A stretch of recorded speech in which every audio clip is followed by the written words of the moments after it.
So ayan, good morning and mapita. So for today's video guys, ayusin ko ngayon ang aking kwarto is, ang gagawin ko guys, hindi na lang ako magkakatrik kasi pagtapat ng tanghali na kasi guys, sobrang init. So kailangan ko talaga tanggalin yung katri kahit masakit sa akin.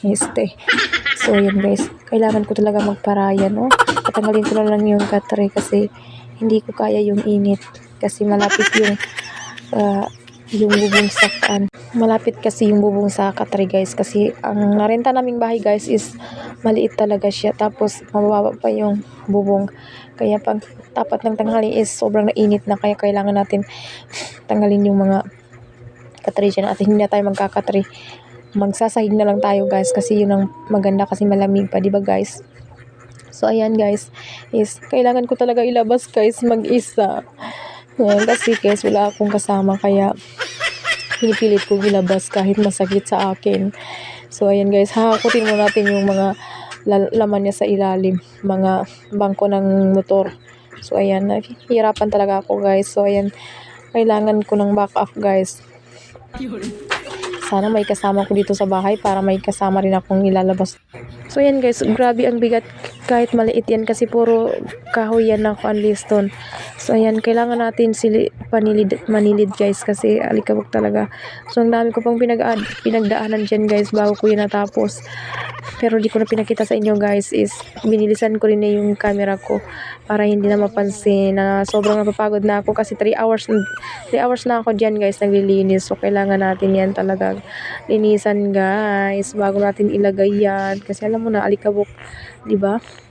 So ayan, kahit wala na akong kasama guys, is kailangan talaga natin yan limpyuhan kasi wala tayong inaasahan na mga limpyo dyan kung dito sa sarili natin. So ayan guys, tapos na ako, isasayaw-sayaw ko muna guys.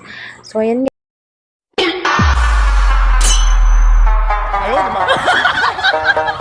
Smoke weed every day.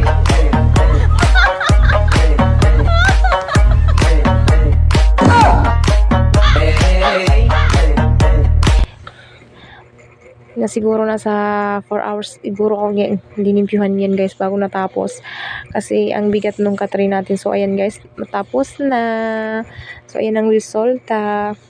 So na ba guys, mapasang yari ka limpyo sa daparta. So ano mas kanina kahit masakit tiga Tagalog kailangan ko inilabas ito ya katriya kasi di na tayo magkakatri kasi mahirap geri ko mahirap geri adeng katri na kasi masupag gid sa atop guys na mayo gid kanina niata mo di makagkatri taw mingka upate ta na mayaw, di ba? Kasi mas babagyaro guys sinyawa ya walay na renta na mababagyari atapin managkoma bunso na nda puri away na ni guys ka pupuyutan na baby ko yun.